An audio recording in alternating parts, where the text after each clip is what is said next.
Hello everyone, welcome to MCQ series. So இன்னைக்கு வீடியோல பாத்தீங்கன்னா எலக்ட்ரோஸ்டாட்டிக் லெசன்ல இருக்கிற MCQ क्वेश्चंस தான் நம்ம பார்க்க போறோம். So வாங்க क्वेश्चंस பார்க்கலாம். Question number 14 நல்ல question. 3 capacitor இருக்கு connected in triangle as shown in the figure. அப்ப equivalent capacitance எவ்வளவு? So equivalent capacitance கண்டுபிடிக்கிறதுக்கு முன்னாடி ஒரு சிம்பிளா சொல்லிடுறேன். Capacitance சீரிஸ்ல இருந்தா என்ன ஃபார்முலா யூஸ் பண்ணுவீங்க? 1 by C equal to 1 by C1 plus 1 by C2. இதுக்கு நீ LCM எடுத்து reciprocal பண்ணி வச்சனா C is equal to என்ன கிடைக்கும்? C1 C2 by C1 plus C2 கரெக்டா? Yes ma'am. C1 C2 by C1 plus C1 plus C2 by C1 C2 இது வந்து 1 by C.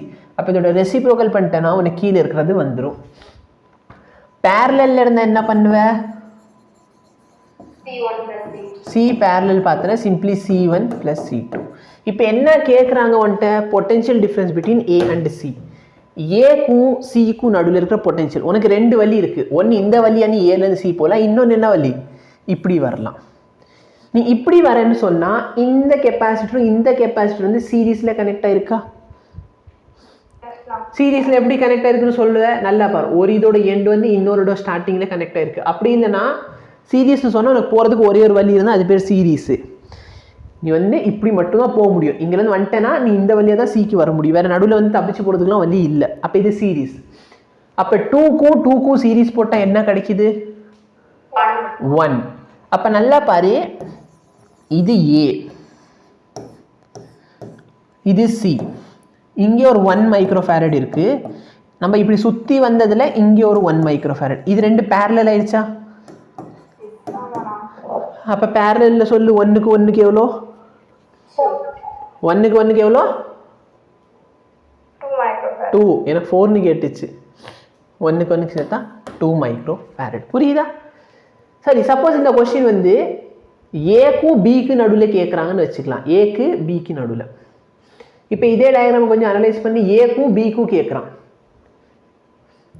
A to B போறதுக்கு ரெண்டு வழி. ஒன்னு இந்த வழி, இன்னொன்னு இந்த வழி. அப்ப இந்த வழியா நீ வரேன்னு சொன்னா இந்த ரெண்டு கெபாசிட்டர் எப்படி ஆயிடுச்சு? சீரிஸ்ல கனெக்ட் இருக்கு.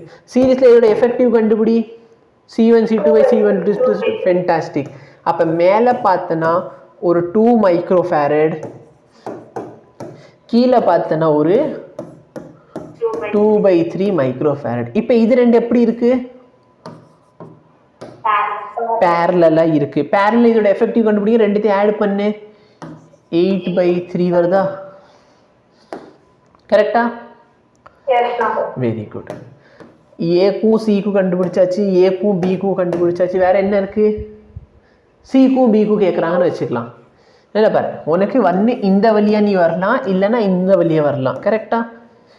நீ இந்த வழியா வரேன்னு சொன்னா இவங்க ரெண்டு பேருக்கு நடுவுல இருக்க கெபாசிட்டன்ஸ் எவ்வளவு? சீரிஸ்ல இருக்கா? கரெக்ட்டா? இது ரெண்டு சீரிஸ்ல இருந்துச்சு. அப்ப எவ்வளவு வரும்? 2/3. இப்போ 2/3 க்கும் இந்த 2 க்கும் சொல்லு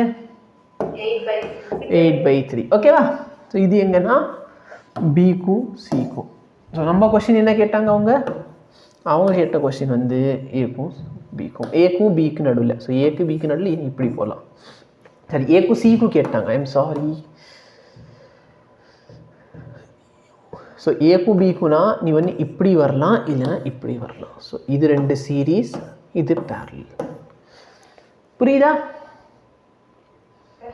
Yes, thank you.